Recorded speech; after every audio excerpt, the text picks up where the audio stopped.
Recording. Perfect. I have less Is buttons to click this Also, time John, around. Yo, John, if you want to make me a co-host, I can help with admitting anyone else that comes in, so you don't have to worry about that. okay. Or and Teamwork or Jared. makes the dream work. I don't know. Jared's got that. oh yeah, I can make you host. So as we do that, what is going on, everybody? Happy Tuesday. I think we got a Jeremy. Sorry to ask you right away. I think I saw your screen highlighted. We can mute. That's perfect. Appreciate you, man. Thanks for coming out, everybody. Great to see you all. We've got Jeremy, we got Jake, Thomas, Sarah. I saw Sam in here before. Scotty, I'm pretty sure, is in here too. Man, we got a good crew, and appreciate all you taking time to come out, hang out on a Tuesday night. Of course, I'm not alone. Y'all see the one and only Zach Gabor. Zach, how we doing? Oh. Just peaced out for a second. We good though. I'm so excited to watch you guys do your thing and miss the energy. I wasn't trying to steal from it. Not at all. You're only adding to it, man. And of course, co-piloting this thing is the person of whom the CPC is a brainchild, the one and only John Flagg. John, how we doing? I'm good. I'm just really happy you just called Zach unawares. That actually just made my night. Perfect. Like he was completely broadsided by that when he was going to turn the camera off and sit back and let people in. And you were like, well, let's talk to Zach. What does Zach have to say? It's great. I'm excited though, man. It's good to be back. It's good to have you back. It's good to see the people again and see so many familiar faces, and honestly, so many new faces. Like there's quite a few names in here that I have not interacted with, and I'm really excited for that tonight. So I'm ready to get into it. Absolutely. All right. So let's dive right in. I'm gonna start screen sharing here. That coming through okay for you, John? It is now, yeah. And everybody else, we're gonna drop some ones in the chat if you can see that okay. Be ready to drop a lot of ones in the chat. Like we're very active with that sort of thing. So be ready for it. We're very practiced at it. Love it. All right. So let's start by kicking it off with what this whole thing's about, why we're doing this in the first place. So obviously we're going to talk through a case study of a real life athlete that John and I, interestingly enough, both at this point have worked with separately and now jointly. And we'll explain more about how that came to be, but it really led to some unique viewpoints and approaches, often mostly because of necessity. You'll see what we mean in a little bit. But we thought this would be a really interesting thing because everyone talks about theory and practice, right? How do we take what we're learning in courses or what have you, and what do we actually do with it when we've got a client in front of us in the clinic, or if we're working with them remotely? This is an instance of us taking you through a real-time decision-making processes and showing you how we put the pieces together. John, any things to add on that one? No, I think you guys are going to get to know our athlete pretty well here. We're gonna break the seal. I think it's slide 4, just to let you guys kind of know how the rest of the presentation is going to go, and then we're gonna hold questions till the end, so Jared and I can get through a lot of this stuff. So drop them in the chat, and we'll keep track of them as we go, and pretty much create a list. So if you got a question, just kind of throw your name in the hat and drop it there, and we'll keep track of it. And on that note too, audio visual issues, my computer has a track record of freezing my screen, for instance. If you have any trouble hearing us or seeing us, drop that in the chat too. We'll keep an eye on that, probably the person who's not actively talking, but between the two of us, we'll keep tabs on it, get it sorted out. So let's introduce Meg. I'm obviously heavily biased. I think Meg is one of the greatest people you'll ever meet. And she is a Canadian physiotherapist. I believe she was a resident when we first started to work together. She is a certified clinical athlete powerlifting coach. She was able to attend, actually, the first live CPC that John and I ran since the COVID lockdowns at Pulse Physio up here in Ontario, which was awesome. Got to hang out with her. And, just again, giving you backstory as far as the lifter and the expertise she brings into this, as well as our perspectives. She is a national level powerlifter now. She was not when we started. Spoiler, you'll see in the next slide, competing at nationals at the national level was a pipe dream. I pushed her on what she really wanted, what felt like a moonshot, like a really far reach or stretch goal. She said, I really want to see if we can compete at nationals in 2022. We began in 2020. So at the time when we started, she was 26, and she started weight training in the fall of 2014. And her hip injury on the left side was somewhere around late 2015. So she was able to keep pushing through, manage it with physio. It was in a spot where she could continue to train, something she monitored and had to adjust for.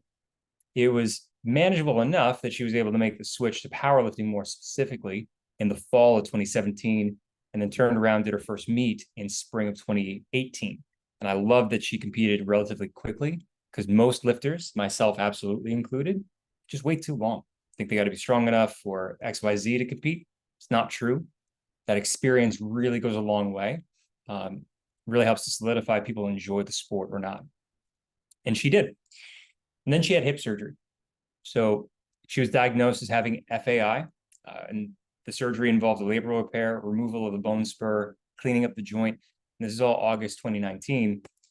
And then she was extremely diligent with her physio and her rehab. I know this because A, I know Meg, she's like that. And B, I also know the physio who worked with her. Her physio was my classmate in school. And that's how Meg and I were introduced in the first place, through that physio, that mutual connection.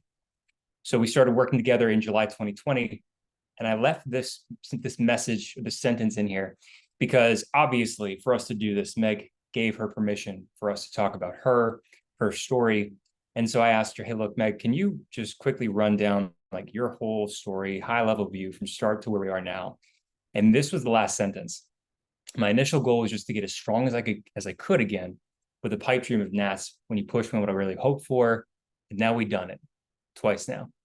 And that is like classic Meg, how she talks, how she writes, but also showing that, you know, we can take a moonshot and work through a whole lot of stuff, which you're about to see, but make it happen. And not only make it happen once, but repeat it. So, John, we're going to break the seal. We ready? Now, I want you to know why, because Meg is very forthright in her feedback when she writes things in the notes. So this is not the first piece of, go ahead and just show the slide, profanity that you're going to see tonight. I just had to break the seal and do it ourselves, because you're going to see some from Meg, and you're probably going to hear some from me. Maybe not my Canadian friend who has much better manners, but Jared, your turn, my friend. My turn. All right, that's your slide. Let me flip over to mine. We see that okay? One's in the chat if we can. John, we looking good?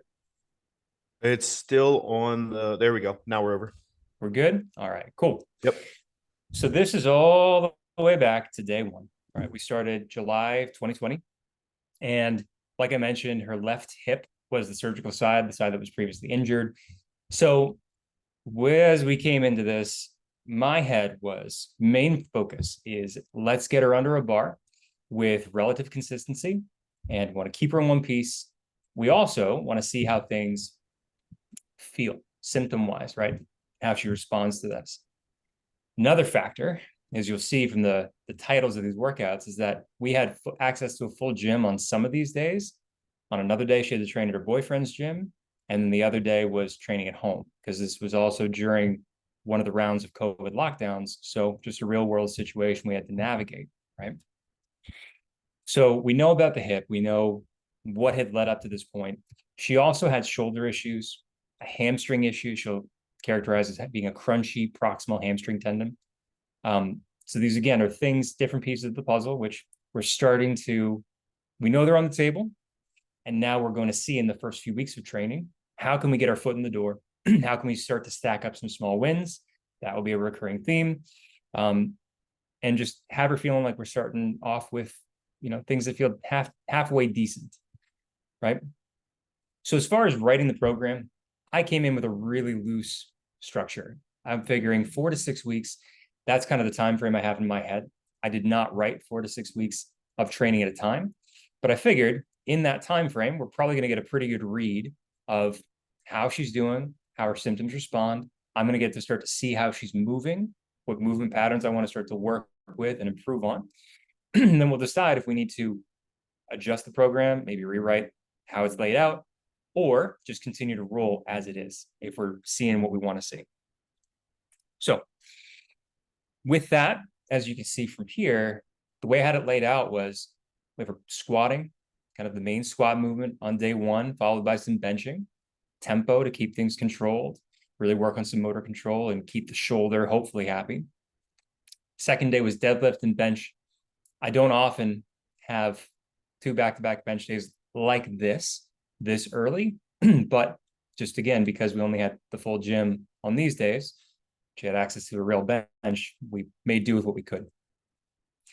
Squats, goblet squat, because that's what she had available in terms of dumbbells in her boyfriend's gym, dumbbell floor press for the same reasons, some hinge accessory work, and then more of a brocessory accessory day on day 4, right? So let's take a look. I actually want to pop down to second week. You can see my feedback and the much less luscious beard. It's not John Flagg level, but we got to start somewhere, right, buddy? All right. So I'm looking again to see how she's moving. I'm looking to see the notes that she leaves as far as how her symptoms respond. Also here, right? So she communicated she used the box to tap it just below parallel versus sitting fully onto it and back up. She said, I hope that was the goal. That told me that I could have communicated the intent a bit better. She ended up nailing it, doing exactly what I hoped that she would, right? So if we watch the video, I wanted that box to really act as a depth cue. And then we could build it up if we needed, reduce the range of motion if that was a trigger for her symptoms. I was pleasantly surprised with how well she was able to move through that range of motion and how much of it we got. So for anybody who's not familiar with powerlifting competition rules, we need that hip crease to be below the top of the knee, and we're there, right? This is more than I thought we'd have to play with. Granted, it's light, didn't expect it to be heavy, but still, that feels like a win, especially for a lifter who wants to be competitive again, you know, and this is good for me as the coaching chair too, right? Bench, she's using a 20-pound dumbbell, mostly because a full Olympic barbell, talking about 45 pounds, that would just be a bit much for where her shoulder was at the time. So we find that entry point, we work with it, right?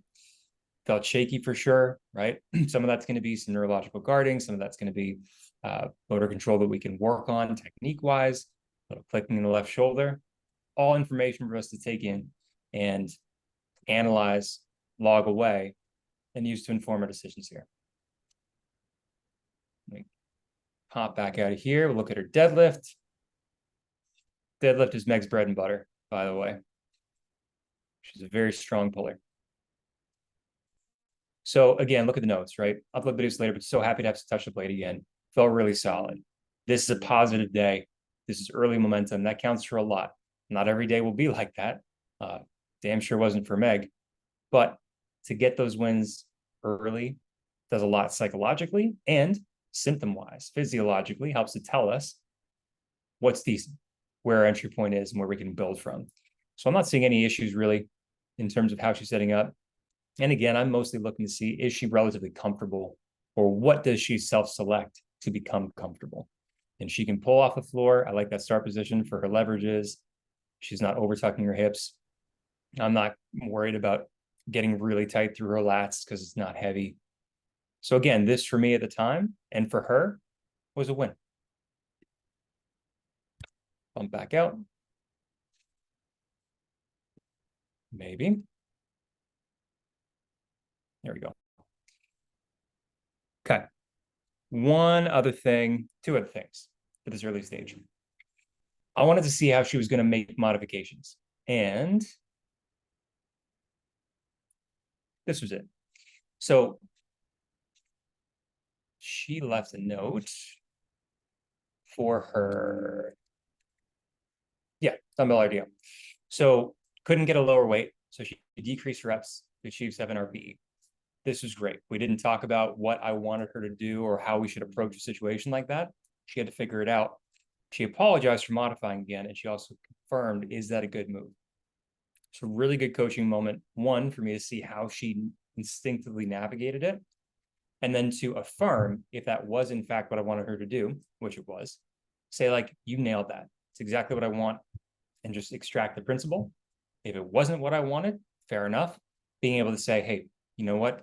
Did what you could with that day. That was fair. Here's what I'd like to see in future.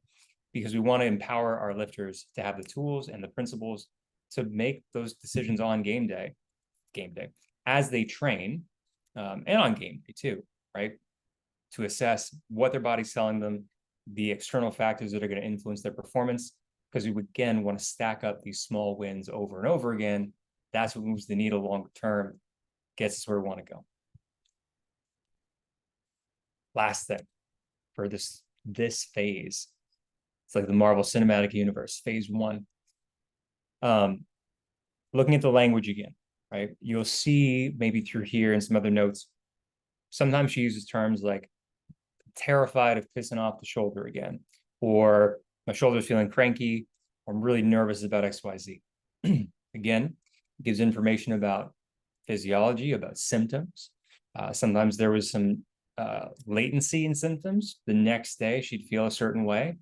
This is all stuff that I'm taking in and using to inform how much weight we're putting on the bar, even the types of exercises that we're doing. I'm not changing a whole lot at once because we're still early on yet. Don't need to pull a whole bunch of levers, because then if something goes great, don't know really what did it. If something doesn't go great, you don't know what did it either. But also it's a window into her mental state, her emotional state, which matters a lot. Before we move on, John, anything to add to that?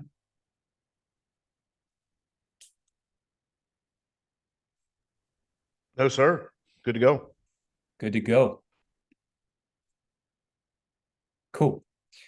All right. So now jumping forward in time, we are now in August 2021, 53 weeks into working together, 15 weeks out. This is the beginning of our first meet prep. She was preparing for the Canadian Powerlifting Union Central Championships. And one thing I want to bring our attention to is that this is a year and a week of working together and of iterating slowly on the same shit over and over. There, I swore, John. I'm on par with you. Didn't drop an F-bomb, but I swore. Give it time, friend. Give it time. Oh, yeah. It's a year. It took a really long time to, again, assess how she's feeling, to work on the basics, build a base. Then we can start to do some things that you'll see here. The layout of the program is fairly similar in terms of where the lifts fall. Day 1, we got a squat. This is her heaviest squat of the week. Some bench work as well, secondary bench day. We've got deadlifts. This is her secondary deadlift day. Her heaviest bench is here on day 3. And then some leg accessories, some other accessories over here. And then her heaviest deadlift here, along with, again, some medium bench press. We also had more access to a gym at this time, so we took full advantage of it. I'm just reading through my notes, making sure I've got the right things to say here. And okay, so one of the fun things we got to start doing here, because we took our time, because we built our foundation, is we started to incorporate some top sets. Nothing wild, but a heavy-ish triple, RPE 7, for the lifts on the main days, for a few reasons. Main reason is that to compete in powerlifting, you are lifting heavy circles once. You got 3 attempts to do it, but you're lifting it one time for 3 lifts on the day. So we need to start homing in on the specificity in the training to start to prepare for what she needs to do on the platform. That also works as far as symptoms, because we hadn't incorporated top sets up to this point. We touched some like moderate to heavy-ish weights for her at different time points, but now we were going to start to get regular exposures. So I wanted to see how our technique held up. Where did it start to break down? Where were the inefficiencies? How could we address those things? But also, how did her symptoms hold up? Because again, we want to look at those triggers. Didn't say it at the beginning, but everyone who is here now and who's registered and will catch the replay of this later you'll get a copy of a webinar that John and I did on our framework for how we work with injured lifters. And one of those components is assessing triggers. That might be intensity. Every time I squat over 2 plates, my hip really bugs me. Or anytime I bench press 4 times a week, maybe that has more to do with frequency and volume, my shoulder really kills me, right? We're looking typically at intensity, volume, frequency as 3 main buckets. And they're not mutually exclusive. They can interplay. But we are looking to see what's most responsible for people's symptoms at a given time and trying to, again, stay below that threshold as much as we can while also pushing adaptation, desensitization, allowing tissues to heal as needed, all that good stuff. A lot of words. Hopefully that makes sense. If you're with us, still, drop a Ronnie Coleman quote in the chat. Can I get a yeah, buddy, or a lightweight? That would be wonderful. I thought you might enjoy that, John. All right. So, actually, let's take a quick gander, real quick gander at her squat, let's say. So, top triple 155. Felt heavier than she would have liked, but I'm pretty happy with that. One thing about Meg is that she is not a particularly fast squatter. Maybe it's because of her hip history. Maybe it's because that's how she's always been. Doesn't particularly matter to me, but that is important to note, especially as we get ready for game day and progress to heavier weights through training. We want to know how squats move on a really good day, an average day, a pretty poor day, because that's going to be important for weight selection. Let's look at deadlift real quick, and we'll bounce on to the next one. Because again, actually, there. 255, RPE 8 question mark. RPE is a skill. So I'm pretty happy with that, right? We can get tighter in her setup, but she's moving that weight. She looks pretty confident. We got a bit of rounding, can lose in position. I'm not particularly worried about that rounding from an injury perspective, but I do want to address it from a lift efficiency and performance perspective as much as we can. I'm not rushing into it either, right? Because here we go. 1,000% busted RPE, but really needed to fucking push a bit to let off some steam. Sorry. Again, coaching moment. Affirming she does not need to apologize for any of this. This is part of what training does. It's why it matters. It's why we want to keep lifters lifting so it can be their outlet. And again, redirecting if I needed to. But she's showing up. She's doing the damn thing. Part of why I love Meg. We good there, John? Anything to add? No. Nah, keep rocking, man. All right. Okay, so now we're 4 weeks out of centrals, and this is a look into how I tend to start to structure things as we near that competition date. We've got a lot of fatigue being generated through training. We need that fatigue because, well, we need the adaptations that come as a package deal with said fatigue. We also want to dissipate that fatigue in a timely fashion. That's what peaking is for, so we can perform on the platform, right? So we've got, again, some heavier lifts here. I'm actually going to bump down to 3 weeks out. That's 2. What did I do? There we go. So I often like to use the last day, about 3 weeks out, varies a little bit, as an SBD day, heavy single for squat, bench, and deadlift in that order, because one, it gives proxy for how things would be on meet day with the acute fatigue generated. Most lifters aren't doing heavy singles of SBD back to back to back, but that is what game day is. So again, from a performance standpoint, it's helpful. From a symptom standpoint, it's helpful. We get to assess all that. We'll look at it real quick. Felt super easy. And I'm happy with that. Again, that's Meg's speed. That's what I'd expect here. That's what I expected on the platform. She's happy she felt easy, but figured she should stop here. Good decision making, right? This is what we want to foster in our lifters too. And already a post-op PR. So that's a win. So that's kind of the continued trend. I'm not going to watch or play the other videos because we have other videos to show you. And then we're down to the meet in November. at Centrals, and I was able to coach Meg at the meet. So they're on game day. And it was not a bad day. I know Meg wanted more. What I'm going to do, actually, I couldn't get the videos to play very well up here. So instead, I'm going to drop it in the chat. If any of you want to go try to check out her profile, you're welcome to. That should be the post. You can watch it at your leisure. But on game day, she competed as a 52 kilo lifter. She went 3 for 3 on squats. She finished with a 102.5 kilo squat, or 225.9 freedom units. She went 1 for 3 on bench. And that's where I knew, we talked about it right away, but she wasn't super thrilled about it. She missed the opener and the third. The opener she missed because she jumped to command. It was a technical thing, not on strength. The third one, I believe, was strength. So she wanted more, but she finished with 52.5 kilos, or 115.7 pounds. Deadlifts, she went 3 for 3, 130 keys, or 287 pounds. And she took silver, took second place, first meet back since her operation, and it qualified her for nationals. So we set out to do what we needed to do. And then also, a little tidbit, shout out to Matt Gary, who John is close friends with. We both look up to as a mentor in the sport of powerlifting. He's compiled a lot of data on the winningest powerlifters at the highest level, talking about USAPL Raw Nationals, the Arnold, talking about IPF Worlds, World Games, the best of the best. And he's found that the strongest lifters are not always the ones who win the meet, but they are the ones who complete the most successful attempts. And on average, they're completing 7 for 9 attempts. That's what she did on the day. So from a coaching perspective, I was pretty jazzed about it. Anything to jump in with, John? We're still good. Still good. Cool. So after Centrals, we knew she qualified for Nationals.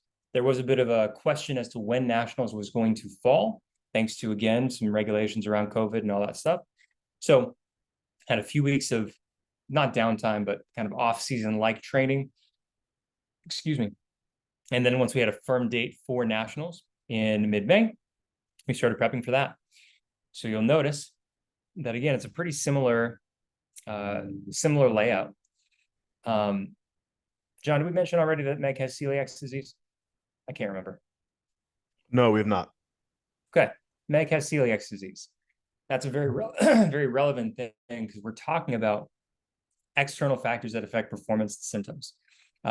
So Meg, on top of regular working as a clinician, adult life, she also, through the process of John and I working with her, has gone through a move or two, moved where she's living, life stresses, relationship changes, things like that.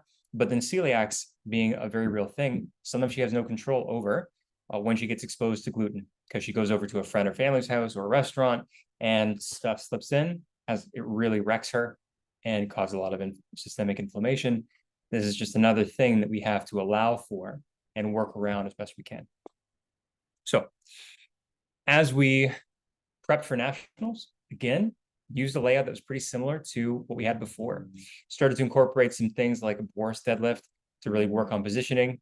And as you can see, I didn't explain what I really wanted her to, or pardon me, there was another note somewhere. But as we started to do the Boris deadlift, where she's like, I don't know what this is. So again, opportunities for me to communicate better, but serving a purpose to work on the technique, drill the positions that we knew from Centrals needed work, and how, or what would allow us to express the best strength on game day. Squat and deadlift, that was also going to be some new challenge as far as acute fatigue, seeing how her back and her hip held up with that. Benching, some accessories. Let me close this. Squatting, some bench, another hinge pattern, and then her heavy deadlift towards the end. She tended to do well with her deadlifts towards the end of the week for whatever reason, which again is a pattern that we start to see with the lifters and we can start to cater to. Bouncing right along. 3 weeks out, again, you're going to see that at the end of the week, I believe, oh, hang on a minute. Towards the end of the week, we've got our SBD day again. And look at these notes. Let's look at these real quick. She was caffeinated. She's riding it. Love it. I feel that. So her squats, let's look at this one. I'm looking for confidence, looking to make sure she's at depth, meeting competition standards. She hits that hole. She's not riding the brakes. She's grinding, which I expect for Meg and for this intensity. Pretty damn good. Look at this. Super fucking happy about this new PR, baby.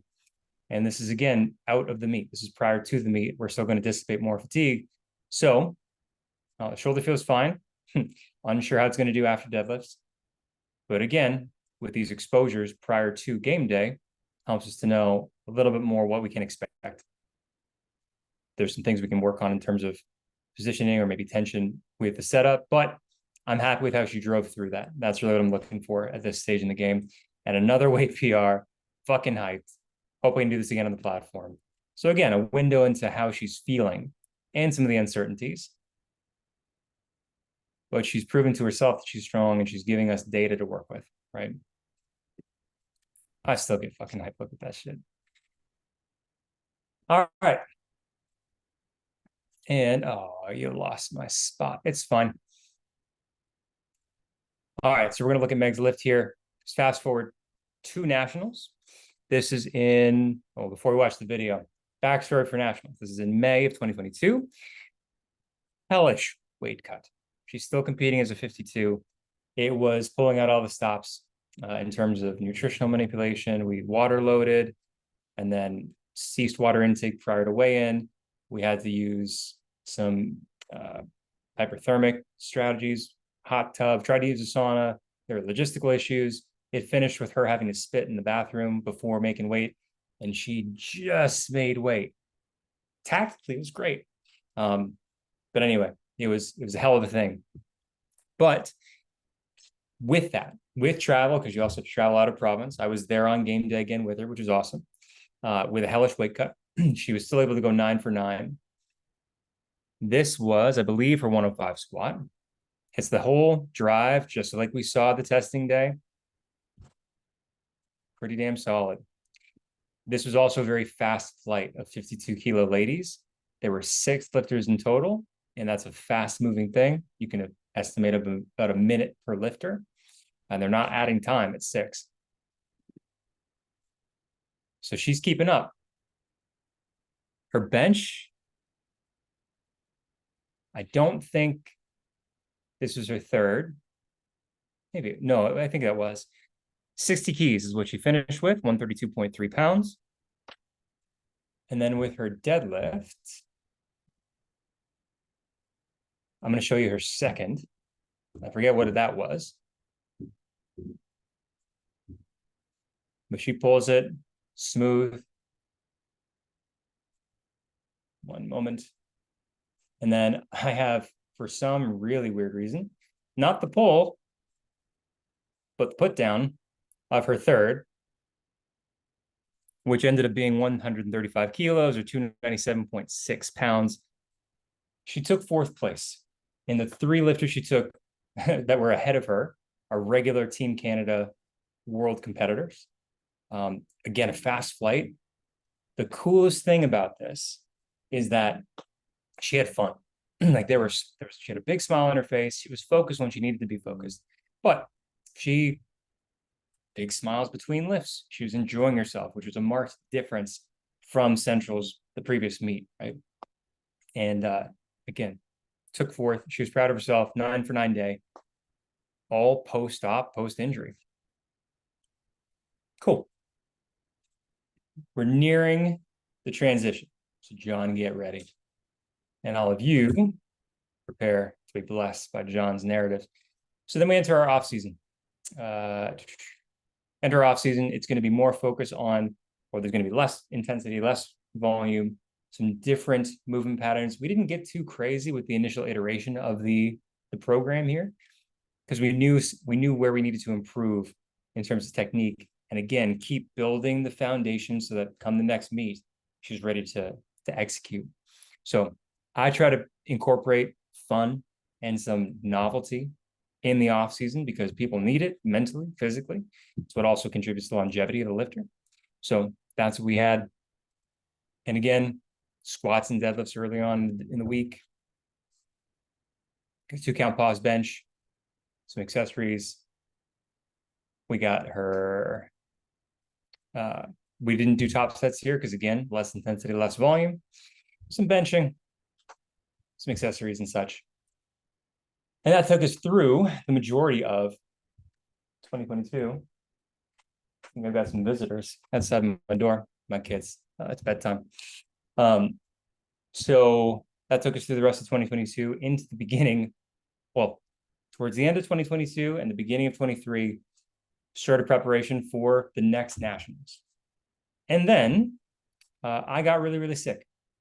Like John mentioned at the top of the show. Some of you might be aware, but I contracted a really rare and deadly autoimmune disease. It's called HLH. So started to feel ill beginning of January, got worse and worse over the following weeks.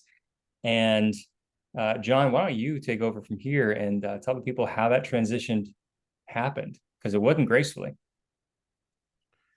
It was sudden. It was extraordinarily sudden. Just give me a 1 in the chat if you can see my screen now. For lack of a better term, it went from like me talking to Ashley, Jared's wife, kind of like, hey, you know, something's going on. Like he's yellow today, to he's unconscious. He's in the hospital. We don't know what's going to happen. And that happened right about here. And this is, late January, early February.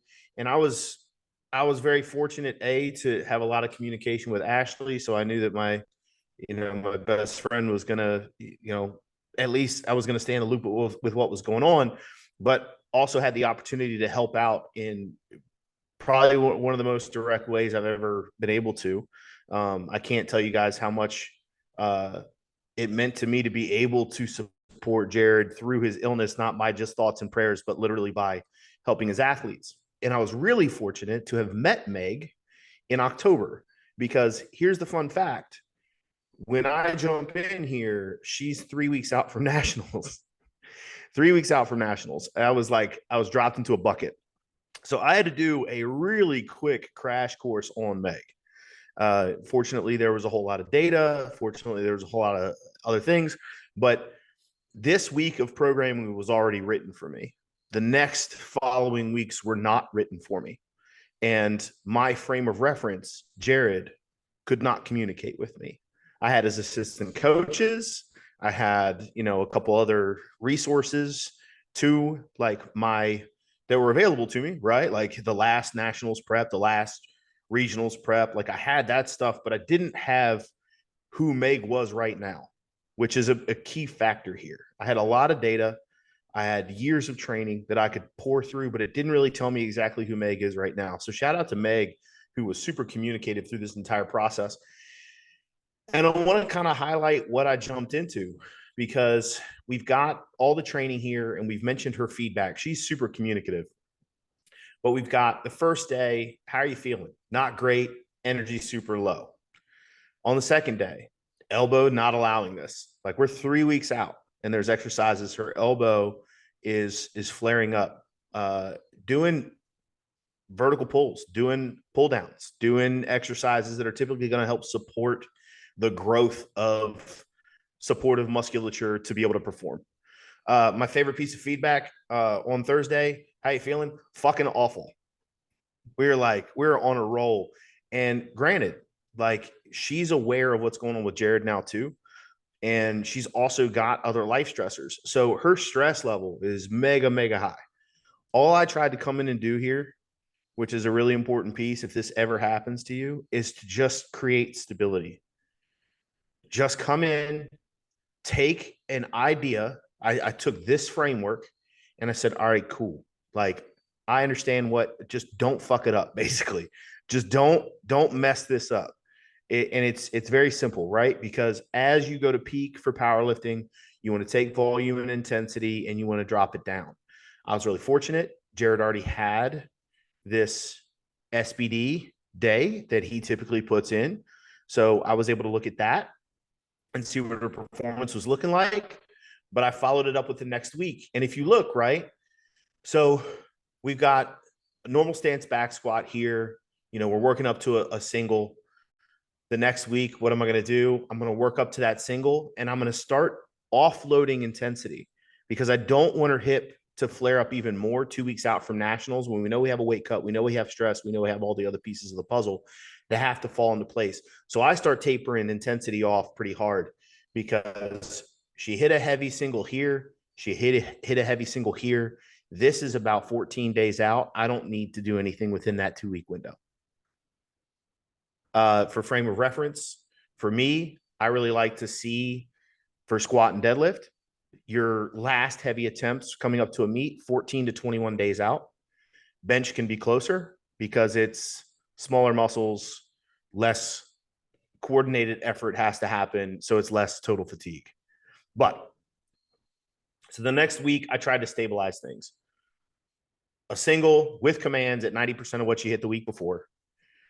5 singles on bench press, and I'll elaborate as to why. Jared knows it's one of my favorite things in the entire world. 2 weeks out is 5 singles at 90% in 5 minutes. It is an absolute banger. It's an all-star workout. I'm gonna tell you that right now. And really did try to stabilize things.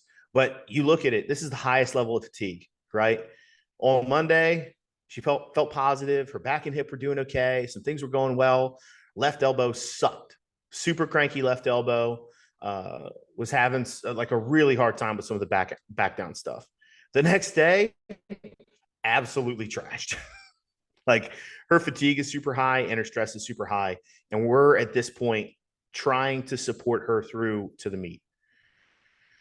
The nice part is she comes in beginning of the week. The following week, she feels solid going through her main lifts, and she felt fatigued going into bench. But Meg is a smaller lifter, and her ability to recover from bench sessions is going to be really, really high. So she ended up going to nationals. We had a great conversation just trying to plan for what it was going to look like, and hit her openers here at 107, 67 and a half, and 140 kilos. Jared can go into the chat and actually do that for freedom units. Cause I don't know the conversions off the top of my head, like regular people. But this was like my first iteration, my first experience. And it was thrilling to say the least, only because it's not what you're used to. However, from this point forward is when I'm able to take the reins and kind of see what is going on. And I, from this point forward, have some massive benefits that I think a lot of people don't necessarily get. First and foremost, because of this SBD day here, I'm not a big advocate of starting with a new athlete and getting 1 rep maxes. I'm not a big fan of testing people early in a training process. However, I'm getting two exposures to absolute maximal lifting by watching her at nationals and watching her in her last week of prep. I chose to use this as an assessment tool. I was able to analyze high fatigue maximal performance, which is incredible data. So what did that look like? So when we started the off season, we're going to look at her squat first, and hopefully these go through well. But Meg is a really cognizant lifter when it comes to like how she feels going through movements. So I'm going to be really nitpicky because I know she feels things that other lifters may not report. And I'm going to go ahead and bias you here so you can like kind of dig in and see it. But this is her last heavy squat prior to this nationals event. And she's always felt a shift away from her left hip. So involved hip is the left hip here. Come on, buddy, play. And we'll see as she descends, you see a very slight shift away from that hip and on the ascent.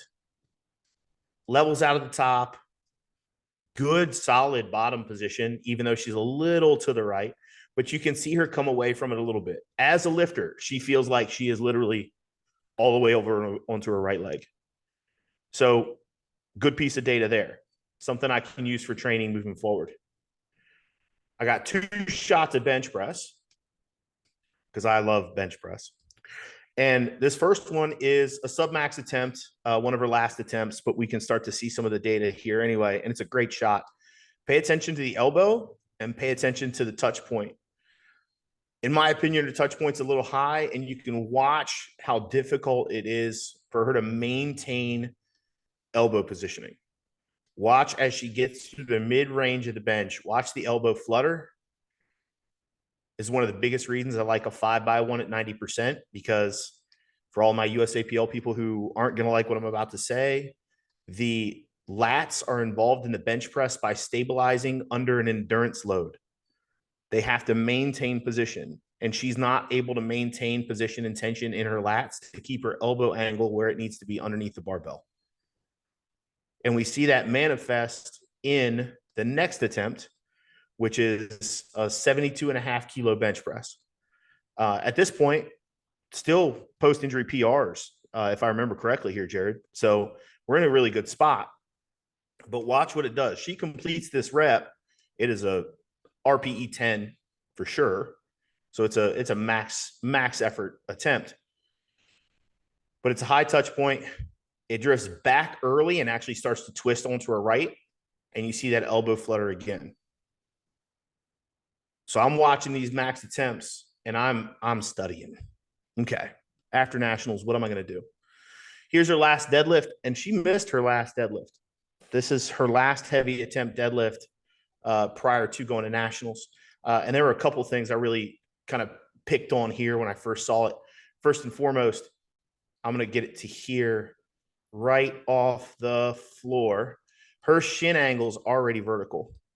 And on a conventional deadlift specifically, you want your shin angle slightly forward so you can push off the floor more adequately and create force with the quads before it gets to the posterior chain. She actually starts with her shin super vertical, and watch her hips kick back a little bit on her. And now she's actually in no man's land because she's missed the opportunity to actually get into a hinge because she's left all of her leg drive. So this puts her in a spot where it makes the pull to the knee longer, fatigues the low back and the posterior chain, and puts you in a position where you're stuck at the knee. So I had a great opportunity to break down her lifts at a maximal rate. So what did I do? Here's the fun part. I went back and I looked at all the training. I looked at the whole 2 years that she had worked with Jared, and I looked at structures and frameworks that worked for them at the time. And I took the information that I just garnered, I took the frameworks that Jared had used, and I plugged them all together. So one of the things that I wanted to work on, I wanted to start getting some posterior chain strength and starting to help with her squat and her deadlift. So I started with a wide stance, high bar squat. I also went with some closed grip bench for tricep work. Just going to pause after that one. And started actually putting her in positions she'd not been in. A cone deadlift is a wider stance, conventional. Well, I mean, it's a sumo deadlift, but it's you're almost just outside shoulder width apart to help build some of these positions. And also, one thing I've found with her specifically that we'll elaborate on later is after heavy efforts, her recovery is impacted pretty substantially. And it creates a spike in both systemic stress. So like her entire stress level goes up, but also it impacts her recovery. So she's a little bit more sensitive to intensity and volume, especially after heavy efforts. So I immediately after nationals, her hip was pissed. So we had to go into some things like box squats and some other things to make sure that we were able to manage range of motion to keep her hip from getting pissed off again. So let me elaborate on what I mean by these box squats. Because first and foremost, the only access she had was to a bench. But this also was a spot that kept her relatively asymptomatic so we could actually load it. Now, here's a really important piece. I still want her and I still want my athletes to feel like they're training. And the more we modify and the more we especially scale back, the harder that is to create that feeling. So in regards to stuff like this, Meg's a super smart lifter. She's going to be able to hit an RPE that allows her to lift a little bit heavier at a higher box and still get a lot of stimulus in. So I encourage that. I said, okay, cool. We want to keep the intensity tolerable because that's still a trigger.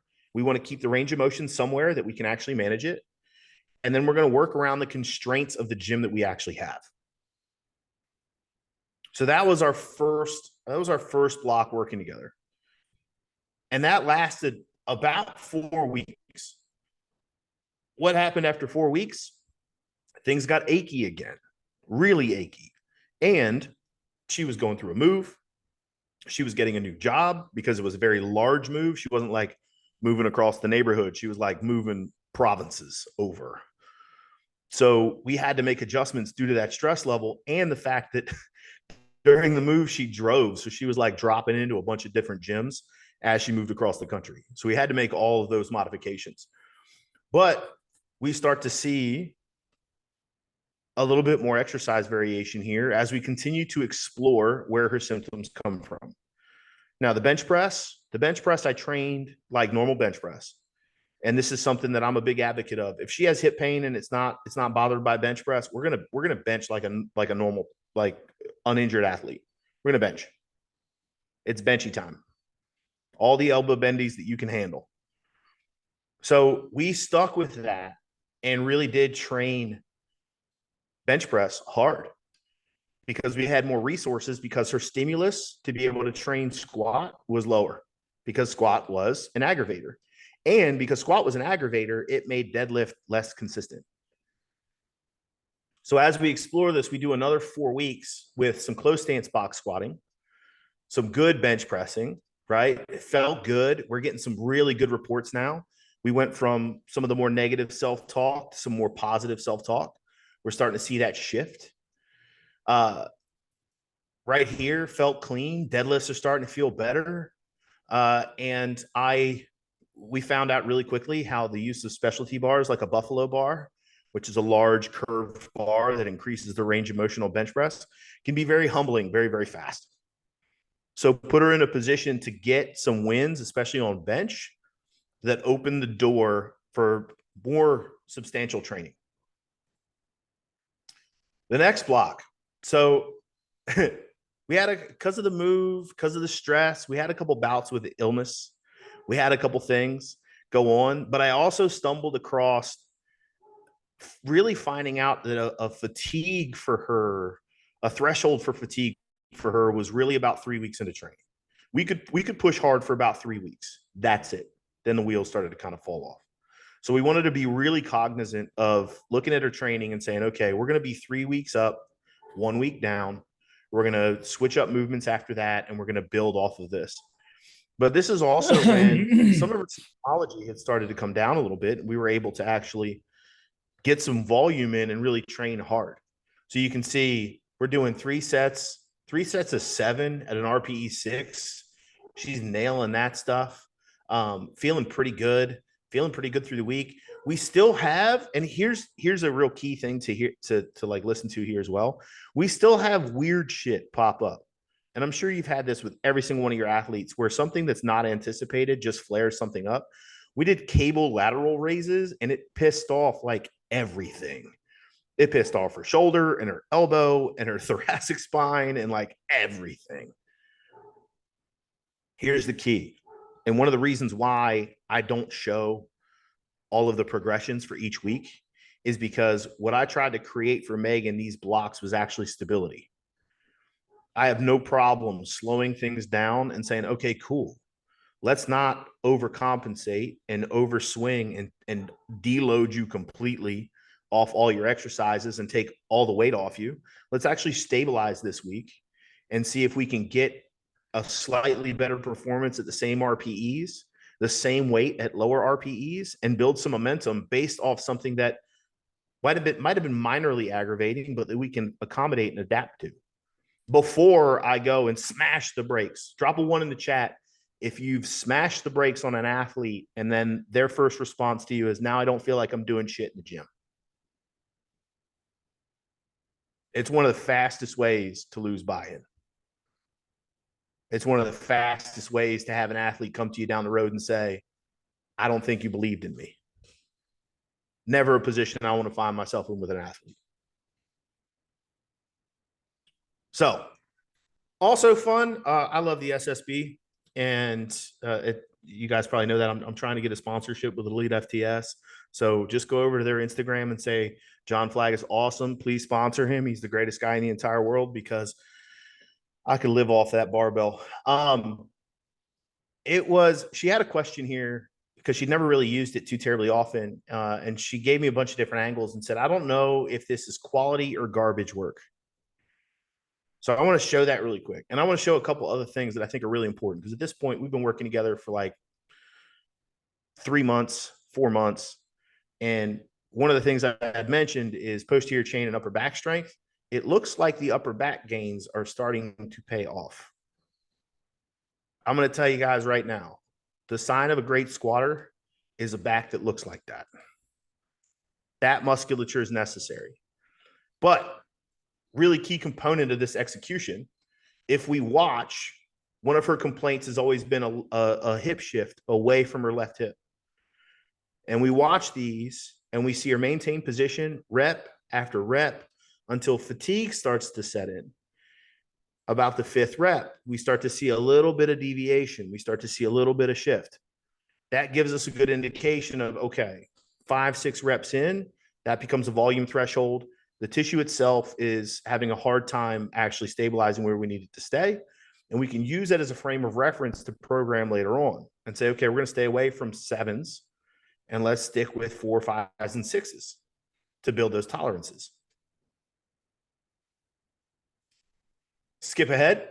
I went all the way in. And you can see I went with a hands-free SSB here. It's one of my favorites to continue to build upper back. But we kept it at 5 to 6 reps, which stabilized right in where we wanted to keep that endurance level where we needed it to be. It feels weird. And you can also notice she said I was glutened on Sunday. Probably one of my favorite moments of all time is when she said she was glutened. And I felt like, but did the Hamburglar get you? I don't understand. Like, somebody break into your house and throw gluten at you? But it's legit a term. It was a learning moment for me. But you can also see how these are the things that happen in real life that are going to impact training. So something else we had to adjust for. But we also see, again, consistent change in self-talk and feedback. Feel better than last week. I'm happy about the control here on the front squats. I'm feeling better. Set at 130. This was tough, but good. We're starting to hear the mindset aspect of it start to take into play and start to move forward. So we led all this up to the coup de grace, which is a test week. And this test week was pretty fire. And I'm going to show you the lifts themselves. So you guys can take a peek at them. But she had an all-time PR on squat at 115 kilos. Her previous best was 110. So a 5 kilo difference. She tied her gym PR. And I want you guys to watch that and think about the first one, because it's the same weight as the one that we had looked at pre-nationals. And then a 145 kilo or 319 pound. I don't know why 145 is one of the ones that I have in my brain, Jared, but 145 is 319 pounds. And she says RPE 9 ? But, you know, rate of perceived exertion is one of those things that I have no problem judging a little bit. And I think it was actually an easier than RPE 9. But all of these, right, we felt pretty good after. And the nice part is it gave me a coaching moment here, because coming off a ton of fatigue, a move, getting glutened, a new job, all these other things, we're hitting lifetime PR squats. Fun fact, when you're in the gym and you're testing maxes, you don't get an hour and a half between your squat and your bench press. None of us take that. We don't go take a nap over in the corner and listen to music. We typically finish up squats and we go over to the bench and we start warming up bench. So we were able to match a PR under high fatigue immediately after heavy squats. It's a massive indicator. If she goes to a competition, she's probably going to hit 2.5, if not 5 kilos greater than that, just because of the rest involved. So let's look at the effect. This is the squat. It's a great effort. But when we look at the result here, this is a 145 kilo squat, or 115 kilo squat, sorry. Jared, what is that in freedom units? One moment. 350, 340 something? 115? No, excuse me. 254. 120 is 264. 254. 254? All right, perfect. So what we see, though, is a little less shift. It's a grind. Like this is a grind. This is a max effort lift right here. This is 100% what it is. But it's a lifetime PR and absolute confidence and depth, and that bar never stops moving. It's great effort. Now let's look at the bench. Notice some of the things that I said in the beginning of the presentation. I wanted to see a slightly lower touch point, and I wanted to see her elbow stay more stable. So before, her touch point was up here. Now we're a little bit lower on the rib cage. She's able to cut this off, and it literally takes about an inch off the range of motion. Huge, especially for shoulder health. The more range of motion you can cut off, the less internal rotation you get at the chest under load. It's a great thing. Watch her elbows. Shaky, but less lateral movement. Watch them come out. Watch how she maintains position through the lift, and we see way less horizontal movement through the actual elbow. It's an amazingly well-executed bench press. And for all my super bench nerds out there, if it'll play for me one more time, I want you to pay attention to the bar path. Before, remember how the right side of the barbell drifted around and actually started to turn on her a little bit and rotate and twist? Watch how flat the bar path is and balanced the bar path is. That's the capacity to go and take another 2.5 kilos and make it on meet day. Last but not least, her deadlift, 145 kilos. I'm going to pause right. Hold on. Here. Okay. Remember the first thing I said in that first portion of the presentation? Her shin angle was far too vertical. That's all it takes. She had her knees flush with her arms before. Now her knees are slightly more through the window. Watch the leg drive she's able to create when she comes off the floor. Now she's in a position where she can continue to drive, get the weight into her posterior chain where it's a true hinge, and finish the lift with authority. And like, I got you, bitch face. I mean, I got you. That's that face. When you put a deadlift down, I got you, bitch. That's the face it is. One more time. I was stoked to see this lift too. It was awesome. But shin angle comes forward slightly, a push off the floor, better maintenance position, gets to the hinge, is able to lock it out. So we'll wrap it up here. My key takeaways, Jared's key takeaways: use training to find triggers. I'm a big advocate of constraining tasks, however we find a way to do that, whether that's constraining volume, whether it's constraining intensity, whether it's constraining the entire training program to allow life to continue to move past us and watch the training program stabilize. In this particular case, one of the biggest things we needed to constrain was her frequency in regards to training of weeks in a row. Communicate. Now, we're talking to a clinical athlete level up crowd. I understand that this is going to be one of those things that's like, duh, John. Communication is key. It's still substantially overlooked. And it always has to be a two-way street with all of the conflating factors here, with post-op hip, with celiacs, with a move, with a new job, with multiple different joints involved that could flare up at any moment. We have to communicate at a really high level. And she communicated thoroughly throughout, on top of the fact that what you guys don't see is all the communication on Slack. We have another communication platform we use because True Coach's Messenger sucks. But like, I'd get a message from Meg, hey, like during the move specifically, like, hey, I'm in this kind of gym. Like, what do you think I can do in here? All I have is this accessible. All right, cool. Hey, I'm sick again. Or, hey, I got orientation for my new job. I'm going to be working late. All right, cool. We'll make adjustments that way. But high communication. And anytime it fell off, we were reaching out and trying to re-engage. Don't be afraid to slow things down and wait. If there's a single thing, and I was horribly guilty of this, especially early in my career. As soon as a flare-up happened, I pulled everything back. I pulled everything back hard. I almost took all training off of them. Wait. Make educated decisions. Know when to stabilize training, especially when the world around them is spinning. And give the program and the athlete the time to adapt that's necessary. Because the last thing we want to do, it's invalidating. It's invalidating to have a small thing flare up and immediately be like, oh, you're not capable. You're not capable. Slow things down, make small adjustments, and sometimes make no adjustments at all. And let what you put forth do its work.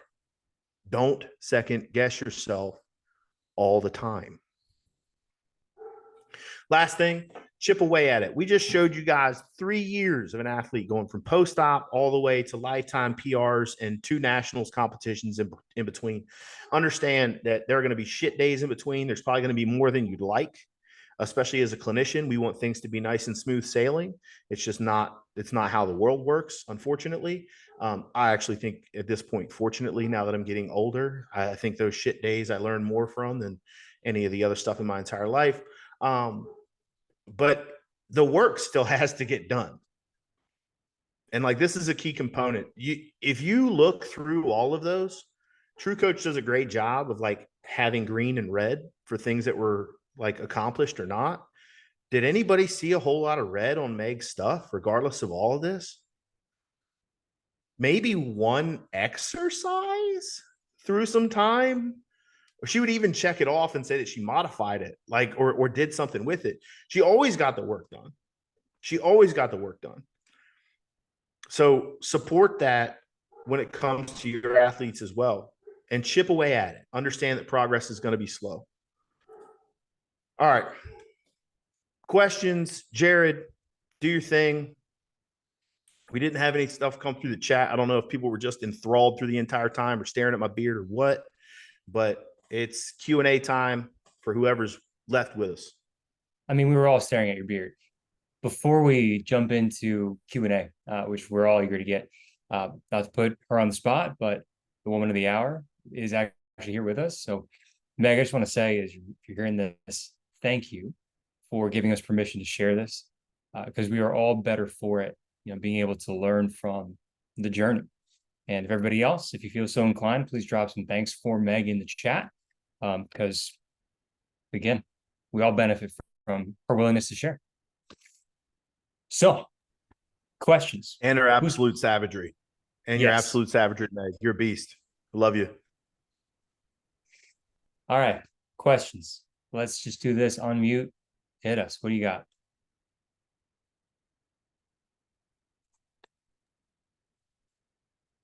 I do have one. Let's go. Awesome case, Megan. Dope ass recovery.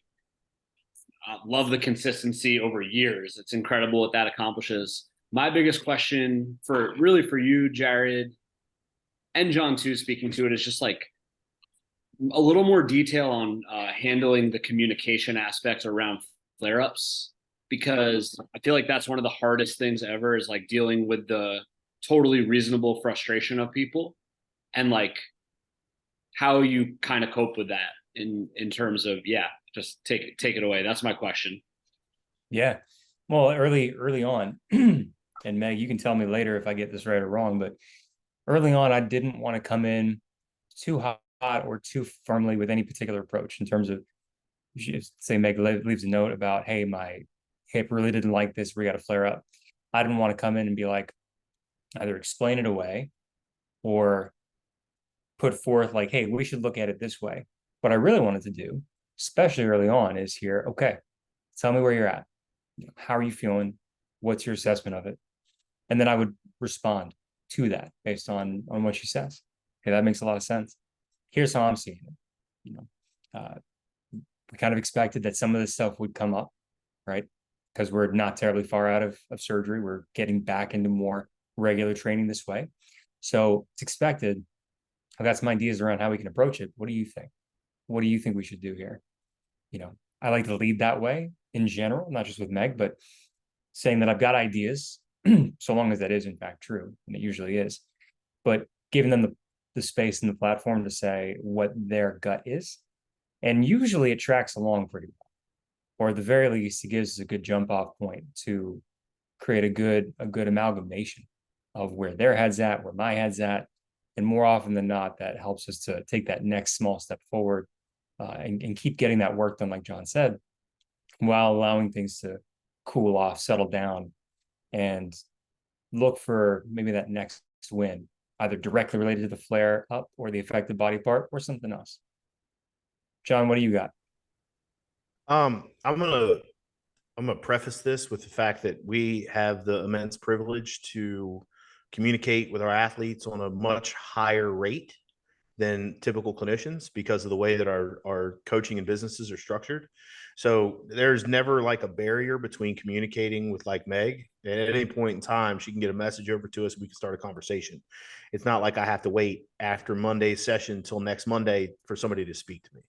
So understand that I am going to address this through my own rose-colored glasses for that particular instance. But for me, I think one of the first things that I do, especially with long-term athletes like Meg, I mean, there's a whole handful of them over on the team right now, is simply ask the question, okay, cool. Have you been here before? And the answer is typically yes. And then my next question is, what'd you do last time? And then they're going to tell me what they did last time or what we did last time to help manage it. And then it's, what did we learn from that experience and how can we make it better this time? And then we collaborate and co-create on what that actually looks like. Because one of the really important pieces is getting feedback from them on what has worked and what has not. I believe, yeah. So Taylor Goldberg is actually a great example. She, in her coaching with individual EDS, has a flare-up chart, and she actually encourages flares because then you can create a flare management plan. And she has like all of these action steps on how to manage flare-ups and what works for these individuals. And then she tracks it over time. So by the time you've worked with Taylor for 6 months to a year, you have a tried and true flare-up plan for the way your symptoms manifest. And we can do the same thing here. All right, cool. Here's the thing. This stuff, it's not going to go away. It's not going to just magically disappear. Who's woke up in the morning and their knee feels really weird and painful for absolutely no fucking reason at all? It is part of the lived experience. It's just going to be here. So in regards to that, man, I'd much rather use each one of those experiences as a data point, collect more and more information, and come into each one of them more and more informed and equipped every single time. That's how I handle it, Zach. Yeah, I dig it. Both great feedback. And I think, yeah, it's putting things in perspective, you know, like this has happened before and we've come out the other side better for it. And I think sometimes when you're coaching and working with people, you feel a lot of pressure, like, oh my God, do I need to change everything? Is this actually going to make it worse if we continue to go? But having that reassurance for everyone when you have that much data is super helpful and super empowering.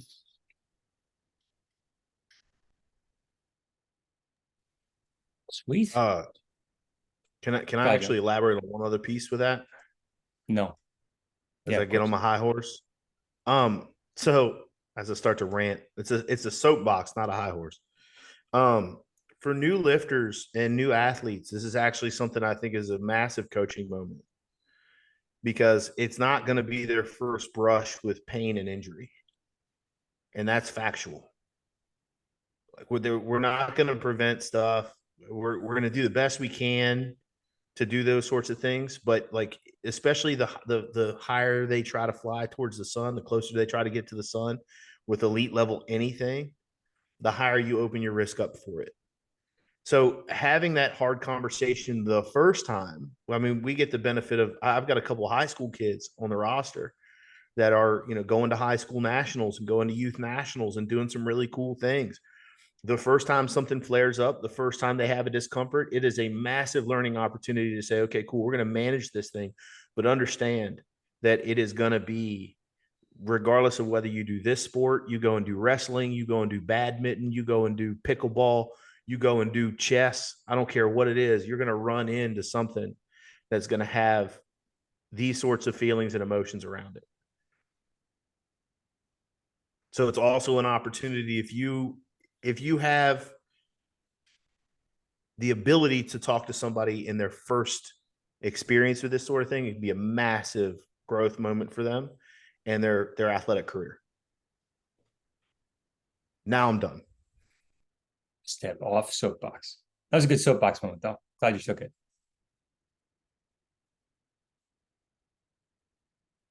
All right. Anybody else? Doesn't even have to be a super. Germ, you better ask a question. Germ, ask a question. I will start calling on people. Mike, Meg might as well ask one about herself. If people are actually live, you can also mute your video and say hi, but it's all good.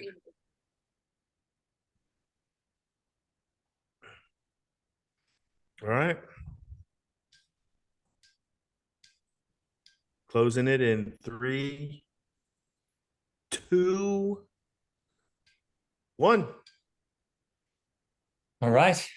With that, again, got to give a round of thanks. First of all, to Meg, and then also to all of you for taking time either live here tonight or in future. Hello, future people, watching this. And really, John and I hope that this was useful, that it served you in some way, and that you get to take some of these principles, these strategies, and have them now in your pocket. You get to use them for your own clients, whether in clinic or remotely, whether powerlifter or otherwise, because they can be pretty universally applicable in a lot of senses. I mentioned it earlier. Everybody who registered for this tonight will get a copy of that webinar of our framework that John and I did on how we structure our approach for injured athletes. So that'll come through in an email after the fact. John, what else? What am I forgetting? I think that's it. Look out for those emails. Look out for access to that. If you're watching the replay, thank you so much. I appreciate you guys. Thanks for everybody that came live. Hey, Steph, it's good to see you. Honey Badgers for life. Let's get after it. And that's it. Zach, you got anything to say to close this out? No, just excited to have you guys back in the mix and doing your thing and looking forward to more. Oh, yeah. And with that, have yourselves a wonderful night. We'll catch you in the next one.